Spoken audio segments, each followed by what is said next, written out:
Everyone, welcome back to my channel রিমাস lifestyle blogger. আমি হচ্ছি রিমা। তো আজকে আবার নিয়ে চলে এসেছি তোমাদের জন্য চিকেন বিরিয়ানি হোমমেড স্টাইল।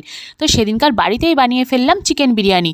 তো দমে বসাবার আগে আমি কিন্তু বিরিয়ানির মধ্যে একদম ঘি দিয়ে দিচ্ছিলাম, তারপরে কিন্তু বিরিয়ানির মশলাটাও দিয়ে দিচ্ছিলাম। তো দেখতেই পাচ্ছ যে একদম আমাদের বিরিয়ানিটা কিন্তু রেডি। এবার আমরা এটাকে দমে বসিয়ে দেবো। তোমরা যদি এর বড় ভিডিও দেখতে চাও যে বিরিয়ানি মানে রেসিপিটা, তো অবশ্যই কমেন্টে জানিও, আমি কিন্তু শেয়ার করে দেবো। তো তারপর কিন্তু আমি বিরিয়ানিটা দমে বসিয়ে দিলাম। তো তারপরে দেখো ঝট করে নামিয়েও ফেললাম, মানে বিরিয়ানিটা একদম রেডি আমাদের। সেই হয়েছিল গাইস খেতে, কারণ যারাই খেয়েছিল বলেছিল ভালো হয়েছিল, টেস্টি হয়েছিল। তো দেখতেই পাচ্ছ একদম ঝরঝরে হয়েছিল, কিন্তু ওপর দিয়ে একদম বেরেস্তাটা যা লাগছিল, উফ, মানে এখনই আমার এডিট করতে গিয়ে জিভে জল এসে যাচ্ছে।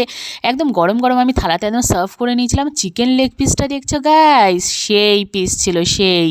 তো আমি তো একটুখানি খেয়েই নিয়েছিলাম, লোভ সামলাতে পারছিলাম না। তো তোমাদের কার কার এরকম বিরিয়ানি ভালো লাগে, আর স্পেশালি হোমমেড মানে বাড়িতে বানানো বিরিয়ানি, উফ, আমার তো দারুণ ভালো লাগে।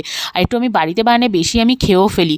তো যাই হোক গিয়ে গাইস, তো তারপরে আমরা দুপুরে কিন্তু জমিয়ে সবাই খেতে বসে গেছিলাম। তো দেখো বিরিয়ানির চালটা কিন্তু একদম ঝরঝরে ছিল, একটার সাথে একটা কিন্তু লেগে যায়নি, একদম ঝরঝরে রাইস।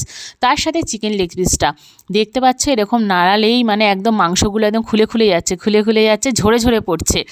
তো তারপরে কিন্তু নরম মাংস, একটু আলু আর রাইস, তার সাথে লঙ্কা দিয়ে খেতে উফ, সেই স্বর্গসুখ লাগছিল। আর তারপরে আমি দেখো বলছিলাম চিকেন লেগ পিস, উফ, এটা তো সেরা বাইট ছিল। তো আমার তো বিরিয়ানির সাথে লঙ্কা চাই, দারুণ ভাল লাগে লঙ্কা দিয়ে খেতে। তো তোমাদের কার কার এরকম ভালো লাগে লঙ্কা দিয়ে বিরিয়ানি, আমার তো দারুণ ভালো লাগে। আর তার সাথে যদি এক্সট্রা গ্রেভি হয়, উফ, তো এক্সট্রা গ্রেভিটাও নিয়ে নিয়েছিলাম। তার সাথে ছিল স্যালাড। তো সেদিনকারে লাঞ্চটা একদম জমে গেছিলো। তো ভিডিওটা কেমন লাগলো অবশ্যই কমেন্টে জানিও, ভালো লাগে লাইক শেয়ার সাবস্ক্রাইব।